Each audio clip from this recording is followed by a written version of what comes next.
আসসালামু আলাইকুম ওয়া প্রিয় বন্ধুরা, জাবের রাদিয়াল্লাহু তাআলা আনহু থেকে বর্ণিত, তিনি বলেন, রাসূল সাল্লাল্লাহু আলাইহি ওয়াসাল্লাম ইরশাদ করেছেন, জান্নাতি রমণীদের সর্দার হবে মারিয়াম বিনতে ইমরান, ফাতেমা বিনতে মুহাম্মদ সাল্লাল্লাহু আলাইহি ওয়াসাল্লাম, রাসূল সাল্লাল্লাহু আলাইহি ওয়াসাল্লামের স্ত্রী খাদিজা রাদিয়াল্লাহু তাআলা আনহা ও ফেরাউনের স্ত্রী আসিয়া রাদিয়াল্লাহু তাআলা আনহা। আসিয়া রাদিয়াল্লাহু তাআলা আনহা ফিরআউনের স্ত্রী ছিলেন। তিনি একজন পূত পবিত্র চরিত্রের অধিকারিণী ছিলেন। বনী ইসরাইলের সাথে তার আত্মীয়তার সম্পর্ক ছিল। আব্দুল্লাহ ইবনে আব্বাস রাদিয়াল্লাহু তাআলা আনহু থেকে বর্ণিত আছে যে, আসিয়া রাদিয়াল্লাহু তাআলা আনহা সম্পর্কে মূসা আলাইহিস সালামের চাচি অথবা ফুফু ছিলেন। কুরআনুল কারীমে আসিয়া রাদিয়াল্লাহু তাআলা আনহা এর নাম উল্লেখ নেই। অবশ্য ইমরাতুল ফিরাউন অর্থাৎ ফিরআউনের স্ত্রী হিসেবে শব্দাকারে দুই স্থানে উল্লেখ রয়েছে।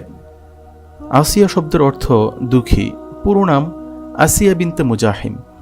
তিনি প্রাচীন মিশরের ফেরাউনের অর্থাৎ ফারাও দ্বিতীয় রামেসেসের স্ত্রী ছিলেন। তিনি অনেক দয়ালু ও সহানুভূতিশীল মানুষ ছিলেন।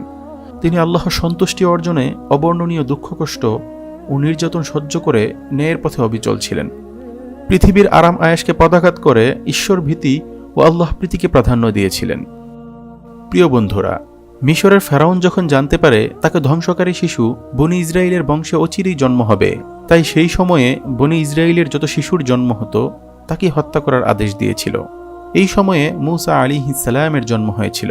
কুরআনে আল্লাহ তাআলা এ ব্যাপারে ইরশাদ করেন, ফেরাউন তার দেশে উদ্ধত হয়েছিল এবং সে দেশবাসীকে বিভিন্ন দলে বিভক্ত করে বনী ইসরায়েল দলকে দুর্বল করে দিয়েছিল। সে বনী ইসরায়েলের পুত্র সন্তানদেরকে হত্যা করত এবং নারীদেরকে জীবিত রাখত। নিশ্চয়ই সে ছিল অনর্থ সৃষ্টিকারী। ফেরাউনের হাত থেকে বাঁচাতে শিশু মূসা আলাইহিস সালামকে সিন্ধুকে ভরে নীল নদে ভাসিয়ে দেন তার মা। সেই সিন্ধুক ভাসতে ভাসতে ফেরাউনের ঘাটে গিয়ে ঘুরপাক খেতে থাকে। আসিয়া রাদিয়াল্লাহু তাআলা আনহা তা দেখে বাচ্চাটিকে কুড়িয়ে নেন। এ ব্যাপারে পবিত্র কুরআনে আল্লাহ সুবহানাহু ওয়া তাআলা ইরশাদ করেন, অতঃপর ফেরাউনের পরিবার মূসাকে কুড়িয়ে নিল, যাতে তিনি তাদের শত্রু ও দুঃখের কারণ হয়ে যান। নিশ্চয়ই ফেরাউন, হামান ও তাদের সৈন্যবাহিনী অপরাধী ছিল। আসিয়া রাদিয়াল্লাহু তাআলা আনহার কোনো সন্তান ছিল না। সিন্ধুকে সন্তানটিকে দেখে তার মাতৃত্বের আকাঙ্ক্ষা জেগে ওঠে। তাকে লালন পালন করার ইচ্ছা জাগে। তারপর শিশু মূসা আলাইহিস সালাম আসিয়া রাদিয়াল্লাহু তাআলা আনহার কাছে থাকাকালীন তার মা ঘটনাক্রমে তাকে দুধ পান করানোর দায়িত্ব পেয়েছিলেন। তার মা ফেরাউনের দরবার থেকে দুধ পান করানোর বিনিময়ে ভাতা পেতেন। ওই সময় একদিন শিশু মূসা আলাইহিস সালাম ফেরাউনের দাড়ি ধরে তার গালে একটি চড় মারে। কোনো বর্ণনায় আছে তিনি একটি ছুরি হাতে নিয়ে খেলা করছিলেন। এক সময় ছুরি দ্বারা তিনি ফেরাউনের মাথায় আঘাত করে বসেন। ফেরাউন রাগান্বিত হয়ে তাকে হত্যা করতে চাইলেন। তখন ফেরাউনের স্ত্রী আসিয়া রাদিয়াল্লাহু তাআলা আনহা বললেন, আপনি তাকে হত্যা করবেন না, সে তো এখনো ভালো মন্দের পার্থক্য বোঝে না। আপনি ইচ্ছা করলে পরীক্ষা করে তাকে দেখতে পারেন। ফেরাউনকে পরীক্ষা করে দেখানোর জন্য আসিয়া রাদিয়াল্লাহু তাআলা আনহা একটি পাত্রে জ্বলন্ত আঙ্গার ও অপর পাত্রে মণিমুক্তা এনে মূসা আলাইহিস সালামের সামনে রেখে দিলেন। হযরত মূসা আলাইহিস সালাম অবশ্য শিশুসুলভ অভ্যাস অনুযায়ী সে আগুনের জ্বলন্ত আঙ্গারটি উজ্জ্বল ও সুন্দর মনে করে তা ধরার জন্য হাত বাড়াবে। মণিমুক্তার চাকচিক্য তার দৃষ্টিতে আকর্ষণ করবে না।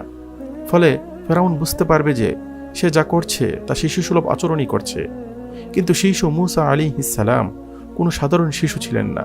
তিনি ছিলেন আল্লাহ তাআলার ভবিষ্যৎ নবী ও রাসূল, যার স্বভাব প্রকৃতি জন্মলগ্ন থেকেই অন্যদের চেয়ে ব্যতিক্রম ছিল।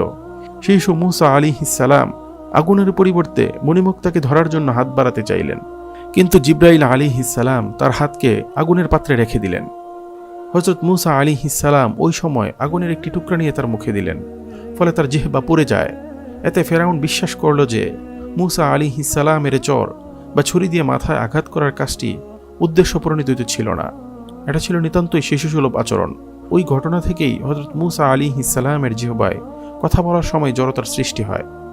যে ফেরাউন তার ক্ষমতা হারানোর আশঙ্কায় হযরত মূসা আলাইহিস সালামের আগমনের ভয়ে অসংখ্য শিশুকে হত্যা করেছিল, আল্লাহ তাআলা সেই পয়গম্বর হযরত মূসা আলাইহিস সালামকে তারই তত্ত্বাবধানে রাজপ্রাসাদে লালিত পালিত করে বড় করলেন।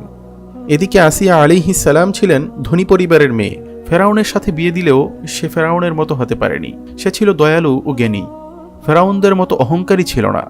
সে মূসা আলাইহিস সালাম ও হারুন আলাইহিস সালামের প্রচারকৃত ধর্ম গ্রহণ করেছিলেন। মূসা আলাইহিস সালামের ধর্ম গ্রহণ করার কারণে তাকে অনেক নির্যাতনের শিকার হতে হয়েছিল। তারপরেও সে তার ধর্ম ত্যাগ করেনি। প্রিয় বন্ধুরা, একবার ফেরাউন গভীর রাতে বন্ধু হামানকে নিয়ে আসিয়া রাদিয়াল্লাহু তাআলা আনহা এর বালাখানার দরজার সামনে দাঁড়িয়ে দেখলেন আসিয়া রাদিয়াল্লাহু তাআলা আনহা এক মনে আল্লাহ পাকের জিকির করছেন আর কাঁদছেন। তখন হামান আসিয়া রাদিয়াল্লাহু তাআলা আনহাকে বললেন, আমি শেষবারের মতো আপনাকে অনুরোধ করছি, আপনি জাহাপনাকে একবার খোদা বলে স্বীকার করে নিন। আপনি জাহাপনাকে একবার খোদা বলে স্বীকার করে নিয়ে আপনার মহামূল্যবান জীবনটাকে রক্ষা করুন। আসিয়া রাদিয়াল্লাহু তাআলা আনহু বললেন, সামান্য জীবন রক্ষার জন্য আমি মিথ্যাকে সত্য বলে মেনে নিতে পারবো না। আমার আল্লাহ পাকের পবিত্রতা রক্ষার জন্য আমি 7টি সন্তান বিসর্জন দিয়েছি। এখন এই তুচ্ছ প্রাণের জন্য কিসের মায়া? ফেরাউন বলল, আসিয়া, তুমি আমাকে একবার খোদা বলে স্বীকার করো, নইলে তোমাকে এই দুনিয়া থেকে চিরতরে বিদায় করে দিব। আসিয়া রাদিয়াল্লাহু তাআলা আনহা বললেন, মানুষ কখনো খোদা হতে পারে না। অন্তরের অন্তঃস্থলে যে আল্লাহর মুহাব্বত আমি জাগিয়ে দিয়েছি, ওই আল্লাহকে বাদ দিয়ে আমি তোমাকে আল্লাহ বলতে রাজি নই। তারপর আসিয়া রাদিয়াল্লাহু তাআলা আনহা ফেরাউনকে উদ্দেশ্য করে বললেন, আমার আল্লাহ পাক ভোরবেলা এত বড় সূর্য পূর্ব দিকে উদয় করে এবং সন্ধ্যায় পশ্চিম দিকে অস্ত করে দেয়। তুমি পারলে সূর্যটাকে পশ্চিম দিকে উদয় করো আর পূর্ব দিকে অস্ত করে দেখাও। এই কথা শুনে ফেরাউন হামানকে বলল, মন্ত্রী সাহেব, আমি আর এই অবাধ্য নারীর কোনো কথাই সহ্য করতে পারছি না।